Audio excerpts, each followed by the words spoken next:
All right. Hello. Hello, hello. Hello. So, welcome to episode 3 of Brand Experience Live.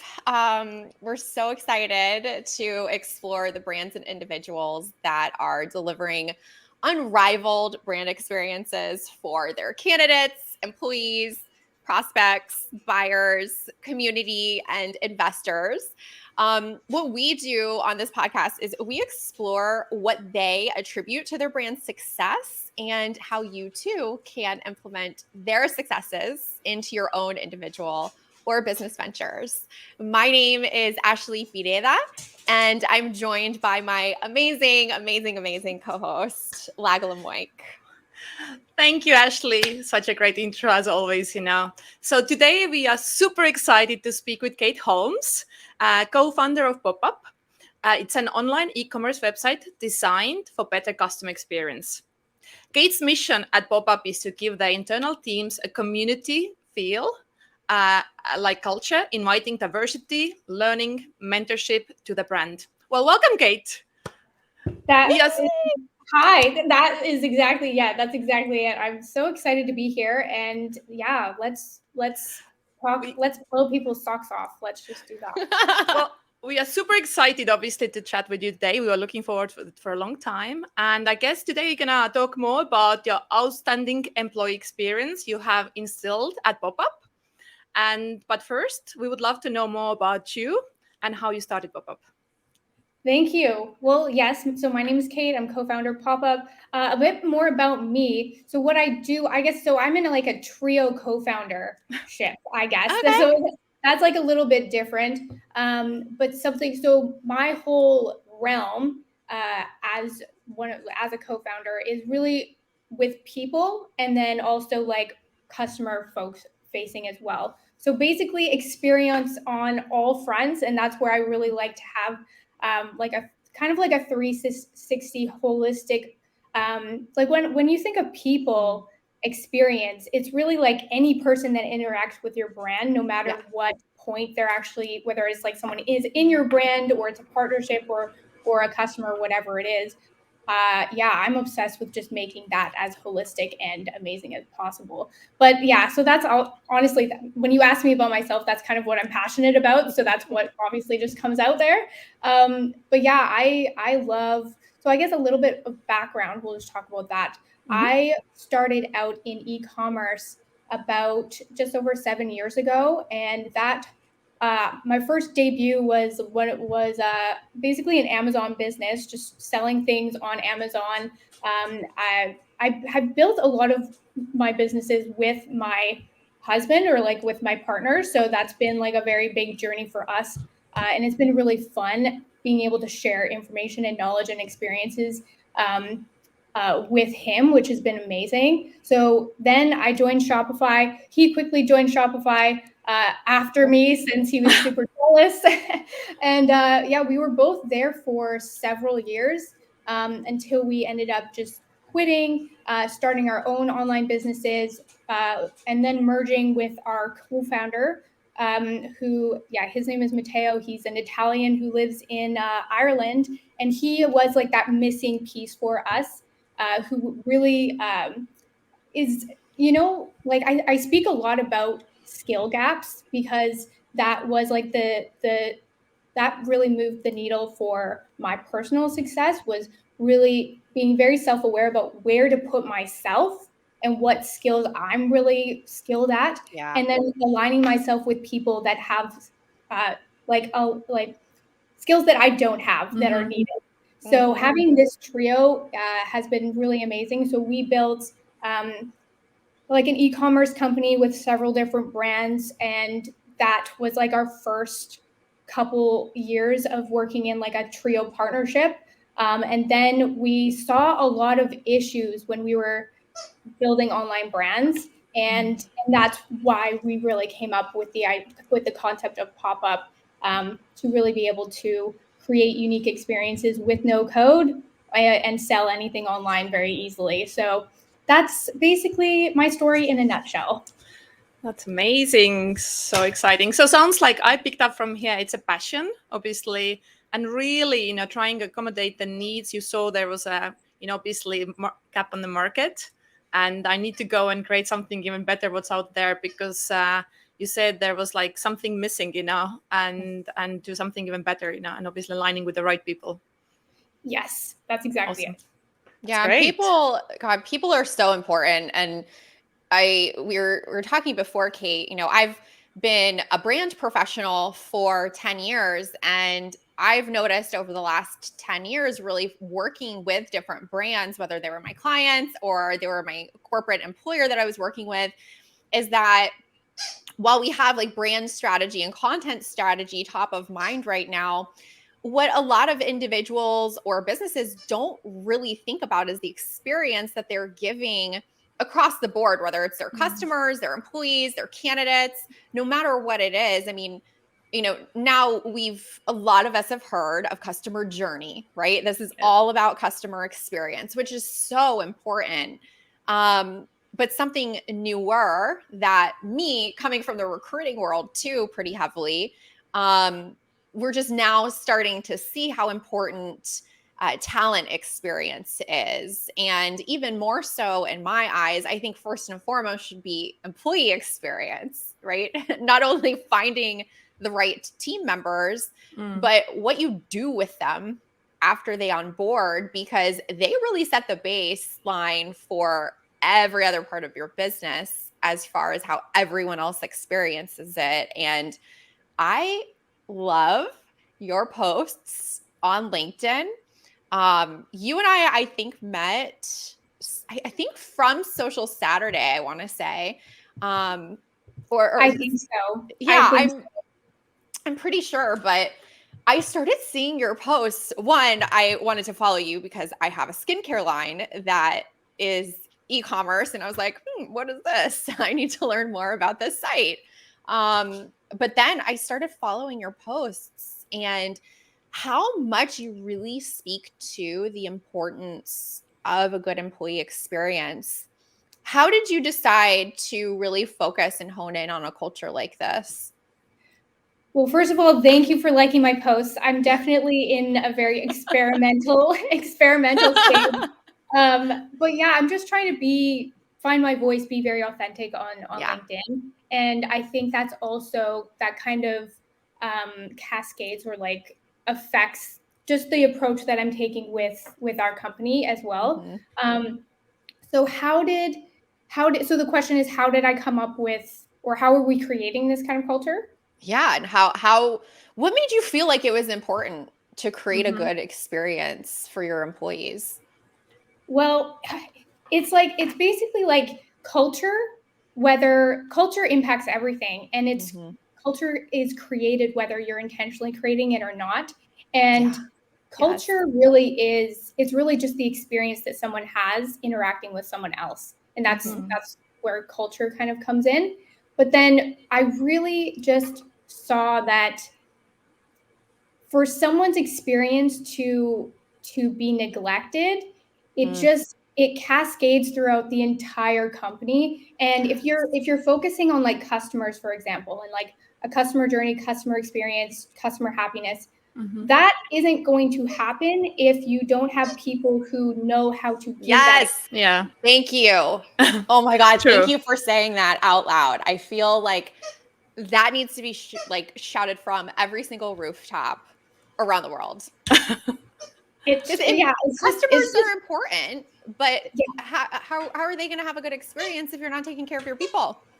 No, it's very much kind of like parenting, I think. Like it really, and like if you're looking at like a company perspective, it comes from the top. It comes from the people, like leadership. Leadership is really like a huge thing. Like that's why we're really focusing on creating a really amazing leadership program at Popup to make sure that each leader can then engage with their team and treat their team, basically just empower their team to have everything that they need to be successful. And that ultimately, like really creating a culture that is customer focused.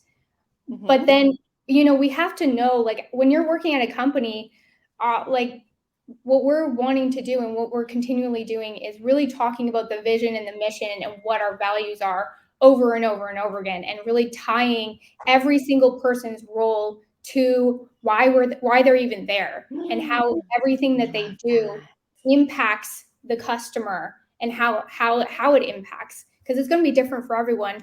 But if we don't act as like a single organism, then it's how are we supposed to have a holistic experience for anyone? Yeah. So, okay. So I got all excited for a second because, especially being a brand strategist, I am all about the why. I am all about starting with why, right? Starting on the inside, employee experience, and working your way out, right? I would love to know your North Star at Popup, right? What is your why? What is your like main focus every day in terms of like your value, your mission statement, your value prop? How does that really direct the way that your team is going to work day in and day out? Okay, North Star. North Star is ultimately, and we can kind of break it down, but really high level is we are here to empower people to live a life on their terms through commerce.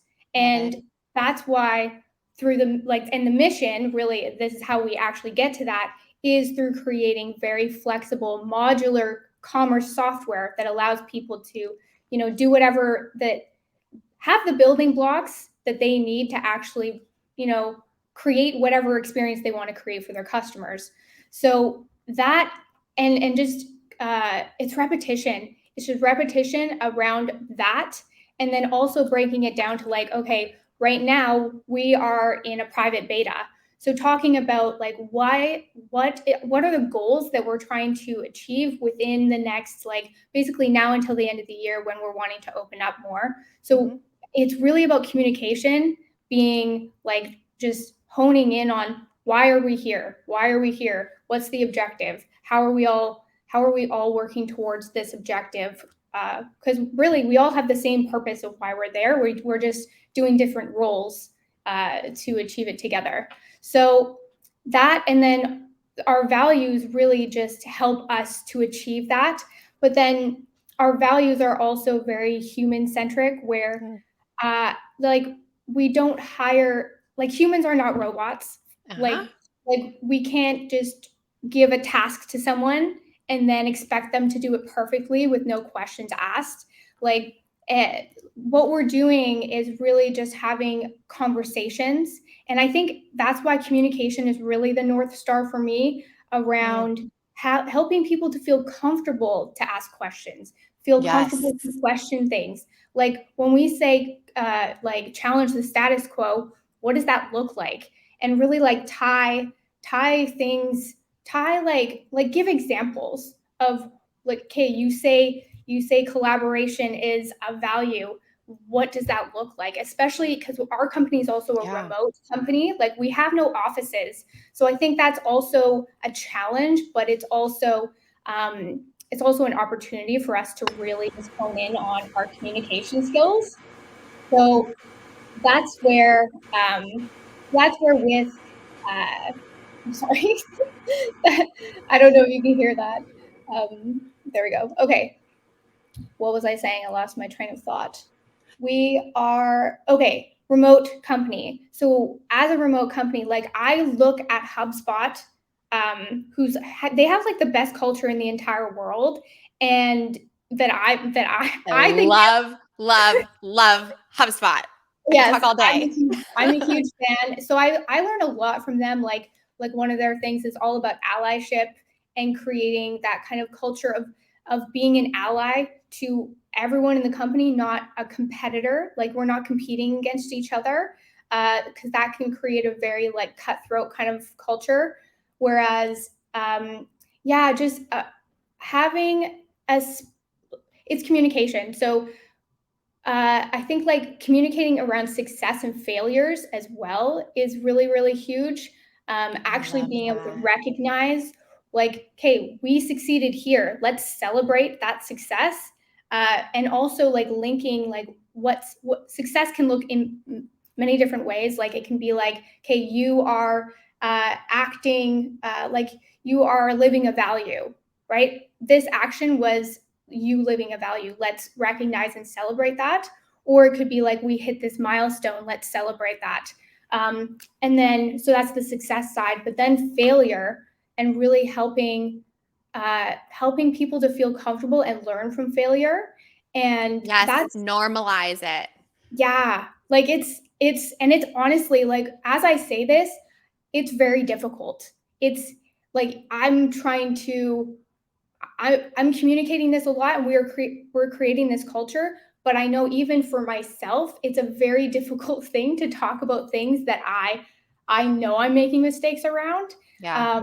So it might take a very long time for us for this to become normal, where you just have a gut reaction to share something you've learned through a mistake. But I think that's why it comes back to communication, and really just like over communicate as much as possible. And the more that people see that others are sharing, then they'll feel more comfortable.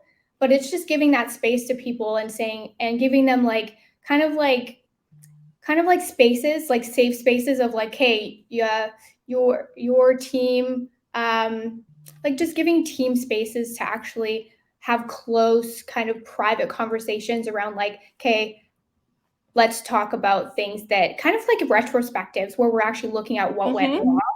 But and then we're talking about how this went wrong, and helping other people learn from other people's mistakes so that they don't have to do that as well. So yeah, do you guys like with that, do you have like pods set up, because you are remote and there's so I feel like there's traditionally, in terms of remote, it's been traditionally the tech space that has braved this area first, in terms on taking on a completely remote team, which is different, right? Because I think in tech, we spend just a lot more time in our creative mindset, or in code, or in like administrative type duties where we really need to pay just like sole attention with no distractions. So I feel like historically it's been a lot easier for the tech space to take on remote. But with you creating this inclusive, collaborative culture of open door, that you said, right, this is against the status quo, which, like, if we're being honest, it's really easy to go against the status quo because there's just like one thing that's been put in our brain for so long, and there's this whole world out here of opportunity. We just pay attention to the one thing that we're told not to do, or the one way that we're told to do things all the time. How do you set up these like pods or these opportunities for your team? Like, is it planned in advance? Do you have workshops? Is it impromptu? Like, how do these expectations get set up in advance for this open door policy, so to speak? And this is something that we're experimenting with. So right now, what we're experimenting with is kind of like what you're saying there, where we are giving people kind of like the templates to like, and it comes back to leadership training. So this is where we are helping our leaders to give them the tools, so that they have like this toolbox of tools that they can use no matter what situation that they find themselves in. If they are aware that one of their team members has made a mistake, and there's something to be learned from that mistake, they can then speak with that individual, make sure that they are open to have like talking about this with the team, because that's permission. Yes. If they, and because it's an individual thing, like not everyone is going to be extremely comfortable, but if you just go through it enough times, you'll find someone, and then you'll start creating that culture of and it builds. Yes. You can build on that. So I like, just right before you move on, I feel like it's very noteworthy to talk about the fact that you guys ask for permission to give feedback or to exchange feedback, because I've most of my career, I've been in leadership roles, whether I was going through leadership programs and being developed early on in my career, to going straight into leadership roles. as my career has progressed, something that I learned early on too is to ask for permission and ask, how do you accept feedback?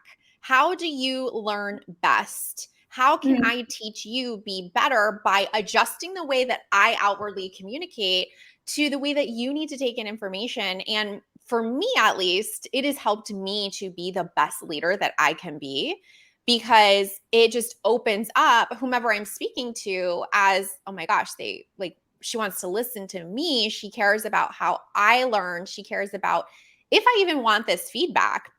Like, I've been in situations where I'm all of a sudden in role plays that I didn't even ask for, and I feel like I'm being attacked because they don't know what's going on. And it doesn't feel good when you go in and you start discussing a problem or an opportunity and the other person is completely unaware that they're in a coaching session now. Yeah, and that can easily happen, which is understandable. But just being intentional around just like taking someone aside, or like in a virtual space, just like DMing them, like, hey, can we have a quick chat about something? And then you have that conversation where it's like, okay, are you open to having this kind of discussion? This is like, just give them a heads up so that they can be like primed. So yes, I completely agree with that.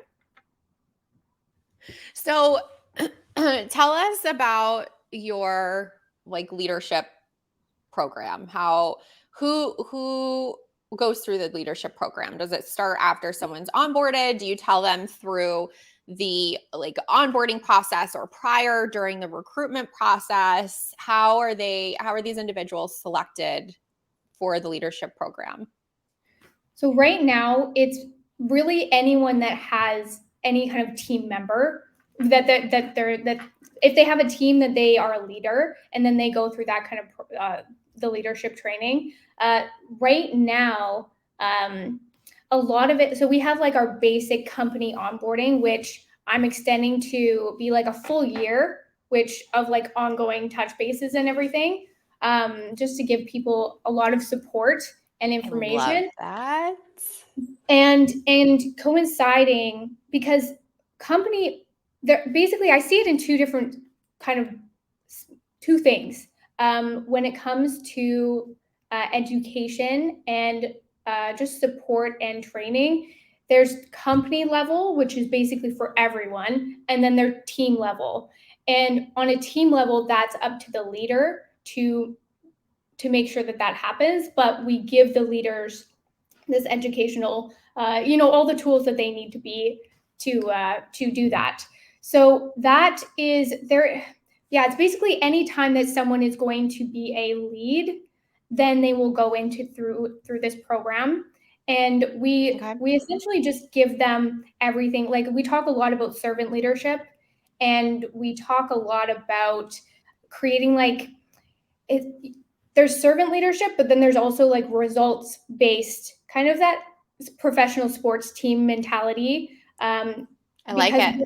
What we found was, when there was too heavy of an emphasis on servant leadership, people kind of got confused around like, and we were also like over talking about flexibility because it's remote. So we realized like there is a balance here, because everyone needs to understand, and that's where clarity around like objectives is really important, so that people know like, awesome, okay, these are the expectations that I need to meet.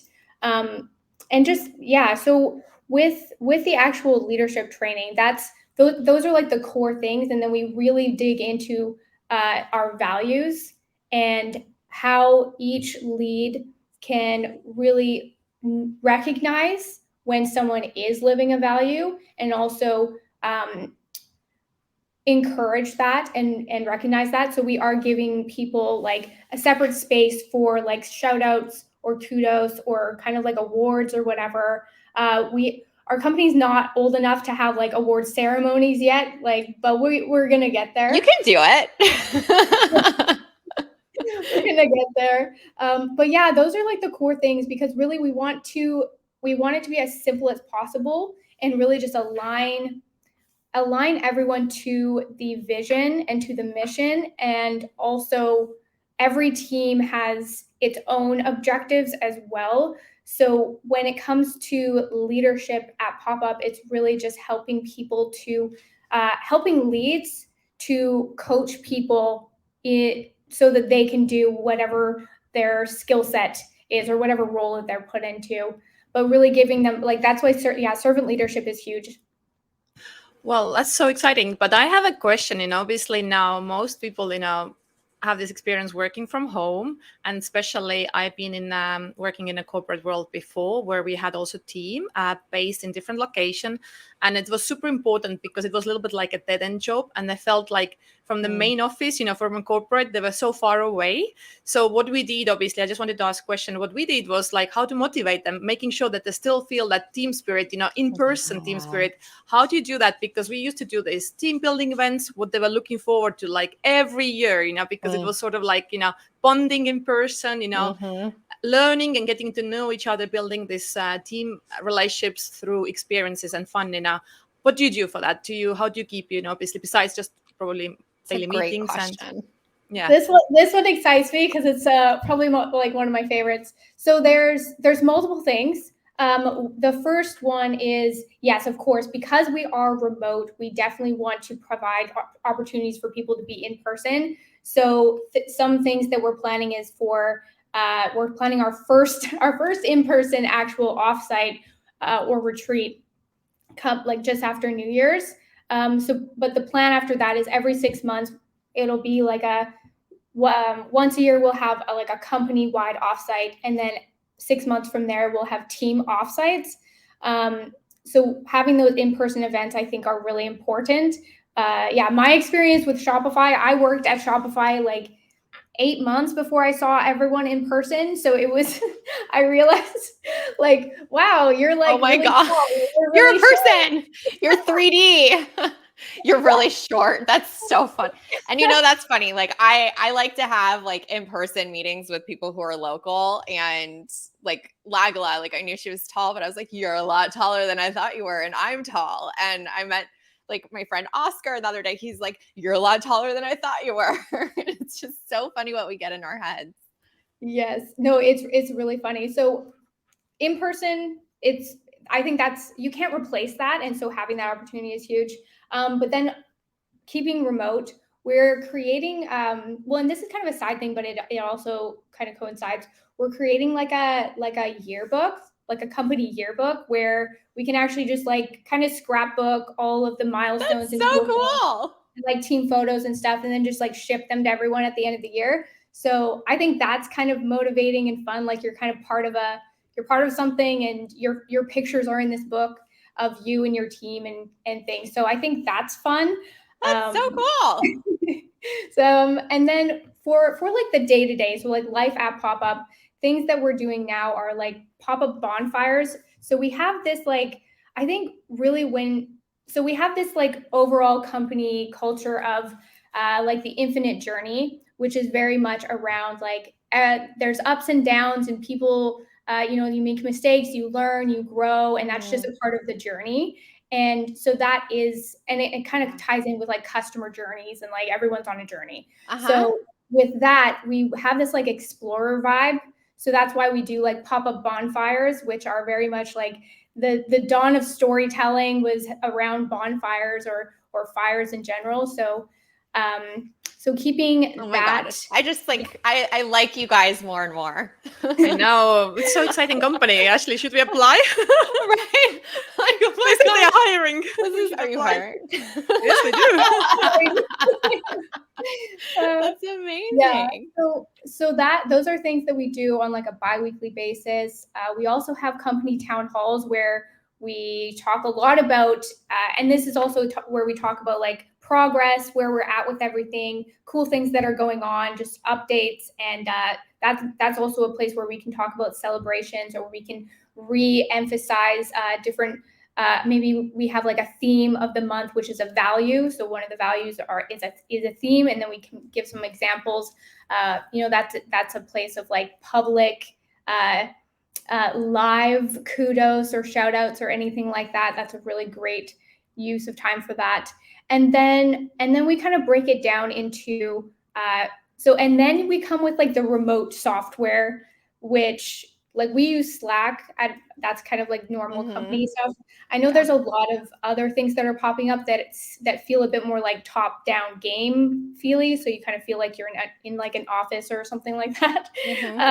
But what we're doing is we're playing with like kind of company level engagement where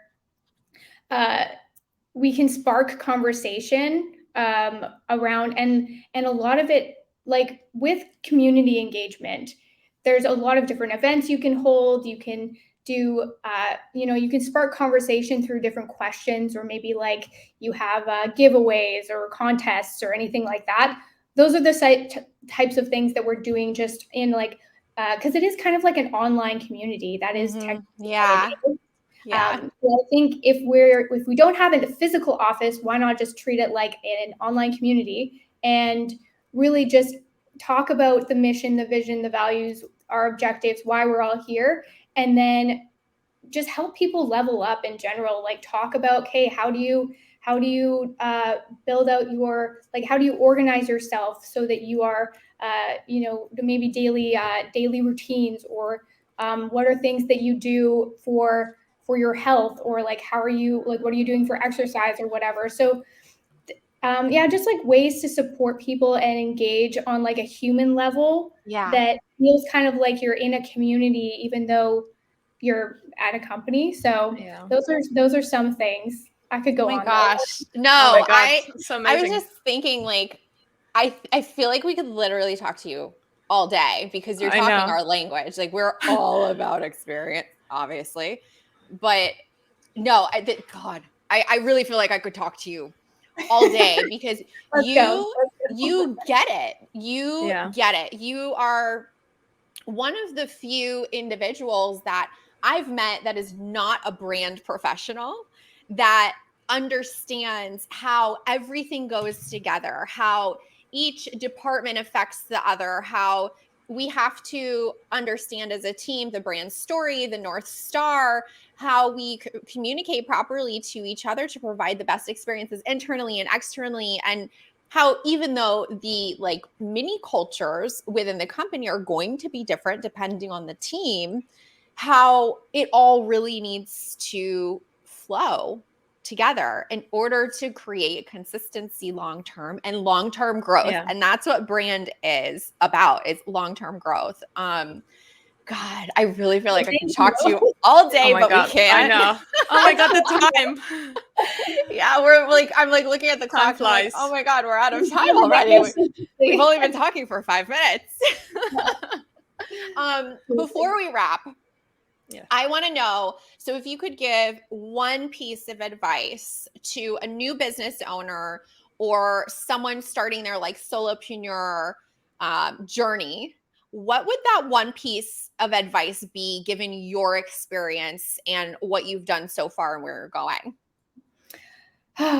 So I think the most powerful thing, and I know this is kind of difficult for people, but I think the most powerful thing is really defining what you're actually doing. Like, why are you doing it?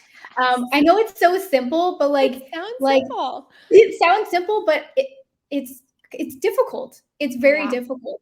And I think experiment, and like, because it does take a while to figure out, like if you're a solopreneur, you're testing different things out, you're feeling it out, but then just work on why you're actually there and build out like an actual brand strategy, even if it's like very bare bones, so that you have like a template for how you're going to execute and why people are even going to enjoy your brand. So, and I think that's like, whether it's a product or service or whatever, brand is everything. It's like the way that people perceive you. So Thank you. I love that. And yes, if you need a brand strategy, I do that for a living. And there's a reason why I do it. If there were not enough companies or individuals that needed it, I would not be doing this for a living. That just fantastic advice. Thank you so much. Thank you so much, Cait, for joining us. Thank you. Oh my gosh. I absolutely loved it. This has been an incredible conversation. If you guys aren't already connected with Cait on LinkedIn, I went ahead and put the URL in the video. It's also in the chat. Follow her company Popup if you're looking for a job, see whatever open opportunities they have, because it sounds like an amazing company to work for. I will also, for my skincare line, I'll be looking at it potentially for my, my e-commerce, because I love the mission, and you're just creating something that it can be so powerful, Cait, and we're just so excited to share your story. That's yes, amazing. Thank you so much. I'm very excited. So yes, thank you so much. This has been amazing. And yeah, if anyone wants a job, just hit me up. There you go. That's what we're all about, community. Well, enjoy the rest of your day. Thank you so much for joining us. Thank you. Bye.